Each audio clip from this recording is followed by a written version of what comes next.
두 개의 세계.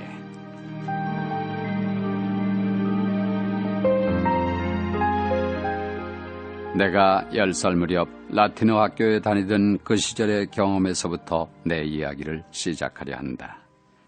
말해놓고 보니 그 시절로부터 갖가지 향기들이 밀려오고 비애와 유쾌한 전율이 내 안에 파문을 일으킨다.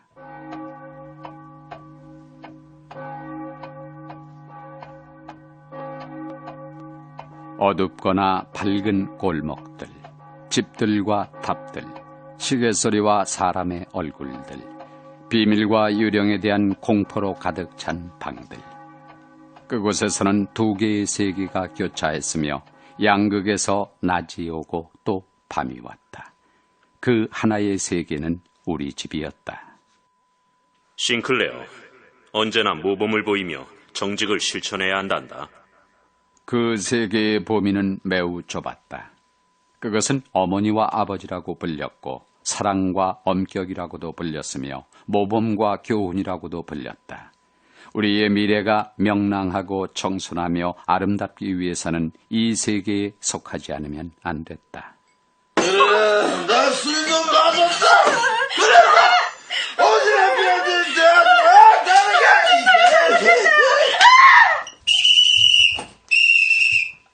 그러나 골목길이나 이웃집 등 내 주위 곳곳에서는 야만적이고 잔인한 일들이 일어나고 있었다. 경찰들과 무례한들이 쫓고 쫓기고 주정꾼이 마누라를 때렸다. 기이하게도 이 두 세계는 아주 가까이에 있었다.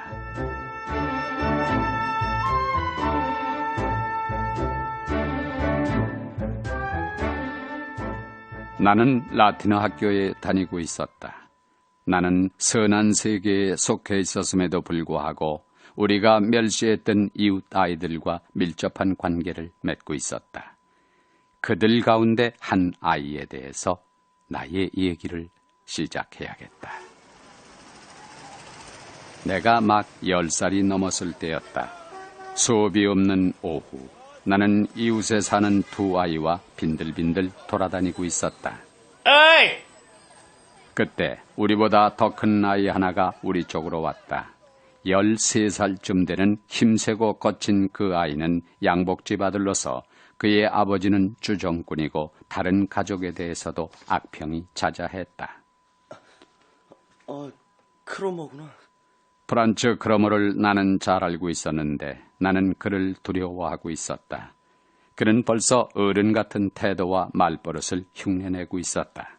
너희들 나 따라와. 그의 지휘하에 우리는 강변으로 내려갔다. 좁다란 강변은 온통 쓰레기와 파편들, 고물들과 잡동사니들이 널브러져 있었다. 이곳을 샅샅이 뒤져서 쓸만한 물건들은 나한테 갖고 와. 나는 그와 함께 있는 것이 몹시 마음에 걸렸다. 만일 아버지가 알면 당장 이러한 교제를 금하라고 할 것이다. 하지만 크로모가 두려웠다. 그는 명령하고 우리는 복종했다.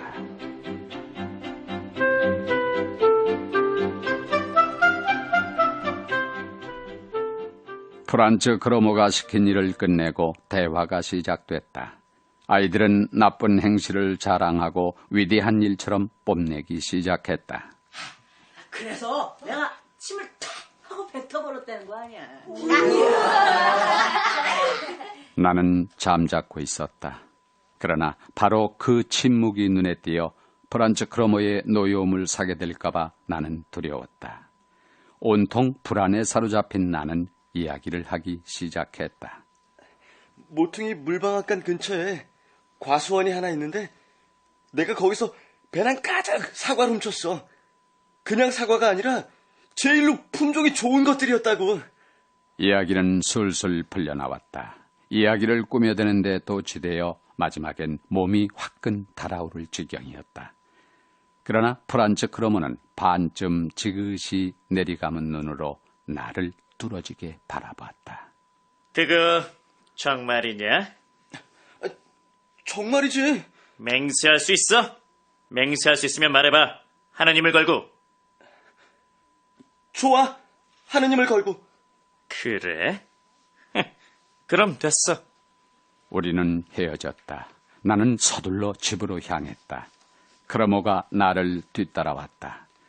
우리 집 앞에 와서 창에 비쳐드는 햇빛과 어머니 방의 커튼이 보이자 나는 비로소 후유 하고 한숨을 내쉬었다. 마침 내 집에 돌아왔구나. 내가 축복받은 집과 밝은 것, 평화로의 복귀. 내가 재빨리 집으로 돌아가려 하자 프란츠 크로모가 내 팔을 잡고 나지막히 말했다. 그렇게 서두를 거 없어. 왜 그래? 날 어쩌자는 거야? 별거 아니야. 몇 마디만 더 물어보고 싶어서. 내게 뭘 더 묻는다는 거지? 나 들어가야 되는데. 넌 물론 알고 있겠지? 모퉁이 물방앗간 옆 과수원이 누구 것인지. 아니야, 난 몰라. 방앗간 주인의 것이겠지. 그의 두 눈은 아기에 차 있었다. 그의 얼굴은 잔인함과 억센 기운으로 충만해 있었다. 그래? 그 과수원이 누구 것인가 말해줘야겠어. 사과를 도둑 맞았다는 것을 난 벌써 오래전부터 알고 있었지. 그리고 그 주인이 과일을 훔친 놈이 누군지 알려주는 사람에겐 이마르크를 주겠다고 말한 것도 난 알고 있거든.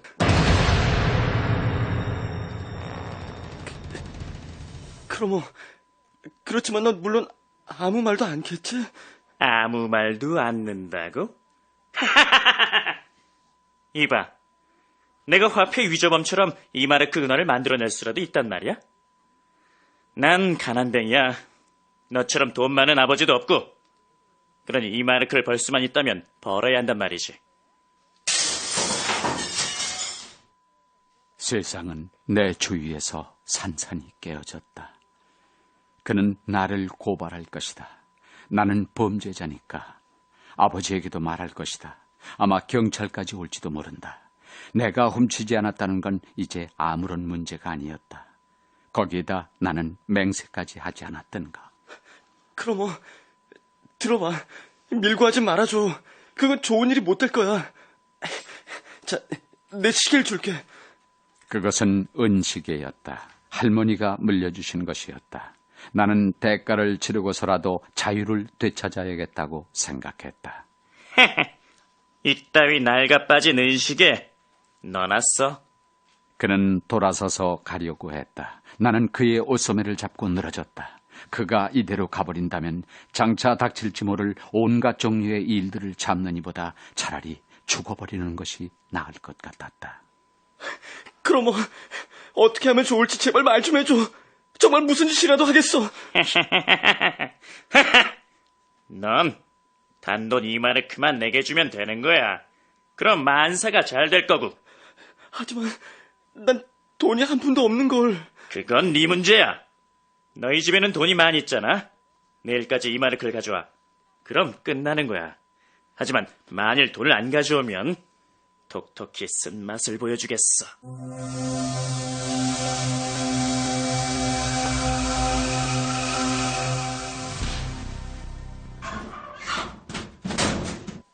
나는 집으로 돌아갔다. 아버지의 모자와 어머니의 양산이 보였다. 정다움이 물밀듯이 밀려들었다. 그러나 이 모든 것은 이젠 내 것이 아니었다. 나는 죄를 가득 짊어진 채로 낯선 물결 속에 깊숙이 잠겨들고 모험과 죄에 휩쓸리고 원수에게 위협을 받고 있었다. 아버지에게 모든 걸 얘기하고 내 죄에 대한 판결과 벌을 달게 받을까? 그러나 나는 내가 그렇게 하지 않으리라는 것을 잘 알고 있었다. 이 시간부터 영원토록, 영원토록 악의 세계에 속하고 악인들과 비밀을 나누며 그들에게 복종하고 그들과 똑같이 되지 않으면 안 되는 것이리라. 싱클레어, 구두꼴이 그게 뭐냐? 방에 들어갔을 때 아버지께서는 내 구두가 젖어 있는 것에 대해서만 꾸중을 하셨다. 그때 이상스럽게도 새로운 감정이 내 마음에 퍼뜩 떠올랐다. 나는 아버지가 아무것도 눈치채지 못한 데 대해서 일종의 멸시감을 느꼈다. 내가 아버지보다 우월하다.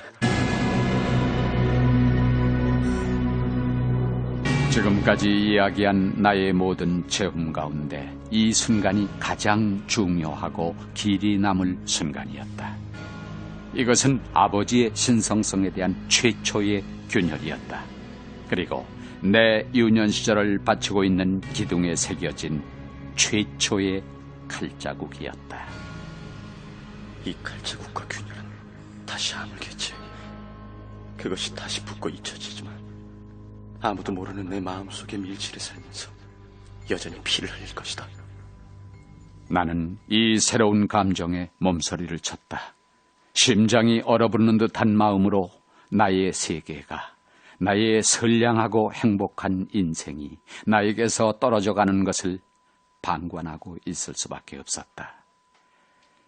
처음으로 나는 죽음을 맛보았다.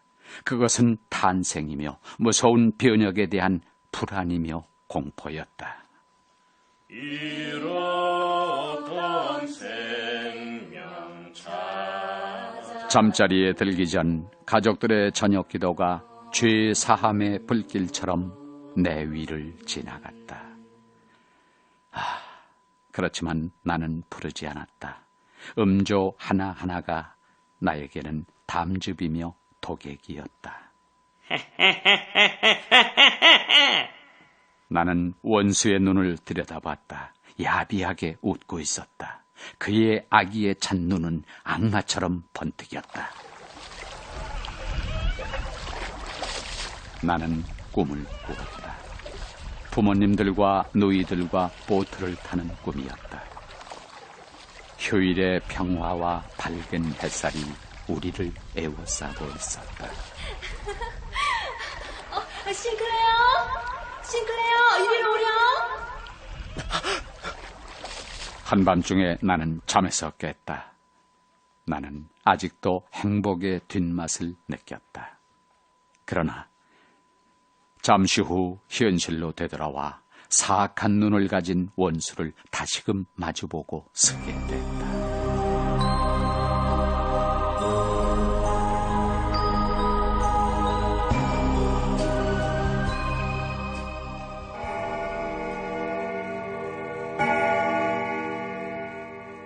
열한 시가 가까워왔다.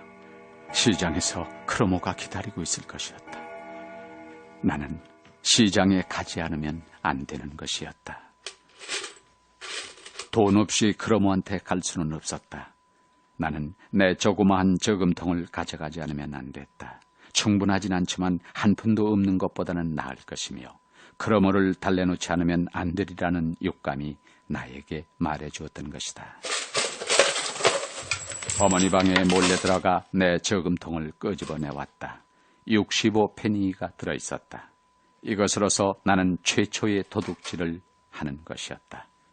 나는 또다시 한 걸음 크로모와 그의 세계에 더 가까이 다가섰고 자꾸만 타락의 길로 내려가고 있음을 느꼈다. 프란츠 크로모는 멀리에서 나를 알아보았다. 갖고 왔지? 나는 움켜쥐고 있던 손을 주머니에서 꺼내어 그 돈을 그의 납작하게 펼친 손바닥 위에 떨어뜨렸다. 65페니로구나. 너무 적다는 건 나도 알아. 하지만 난 이제 한 푼도 없어. 이봐, 신사들 사이에는 질서가 있어야 되는 법이야. 내게서 정당치 않은 건 조금도 받고 싶지 않아.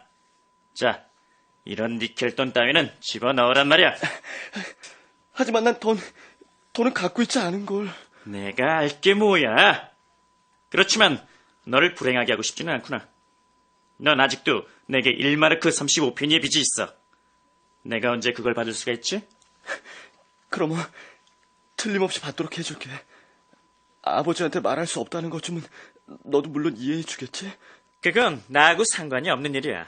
하지만 좀 더 기다려주지. 모레 오후 너에게 휘파람을 불겠어. 그땐 확실히 가져오란 말이야. 뇌 휘파람 소리 알지? 장소의 구분 없이 놀고 있을 때나 공부할 때나 나를 예속시키고 이제는 나의 운명이 되어버린 그놈의 휘파람이 쫓아오지 않는 경우라고는 없었다. 돈은 준비됐겠지. 이런 일이 몇 주간은 계속되었으리라. 그러나 내게는 그것이 수년, 아니 영겁인 양 생각됐다. 내 평생에 그 이상으로 더 큰 절망과 더 큰 굴종을 느껴본 적은 정말이지 전혀 없었다. 번번이 내가 돈을 갖지 않고 나타나자 놈은 다른 방식으로 나를 괴롭히고 이용하기 시작했다. 나 대신 아버지 심부름을 갔다 와. 10분 동안 한쪽 다리로 토끼띠을 띄어. 길 가는 사람의 윗도리에 종이 쪽지를 붙여놔. 여러 날 밤 나는 꿈속에서도 이 괴로움을 계속 맛보았으며 악몽으로 인해 식은땀을 흘리게 됐다. 얼마 동안을 나는 앓게 됐다.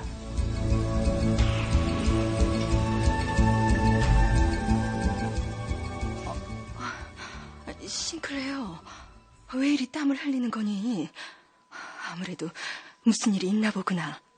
내가 자리에 누워 있는데 어머니가 초콜릿 한 개를 주셨다. 싫어! 아무것도 먹기 싫어!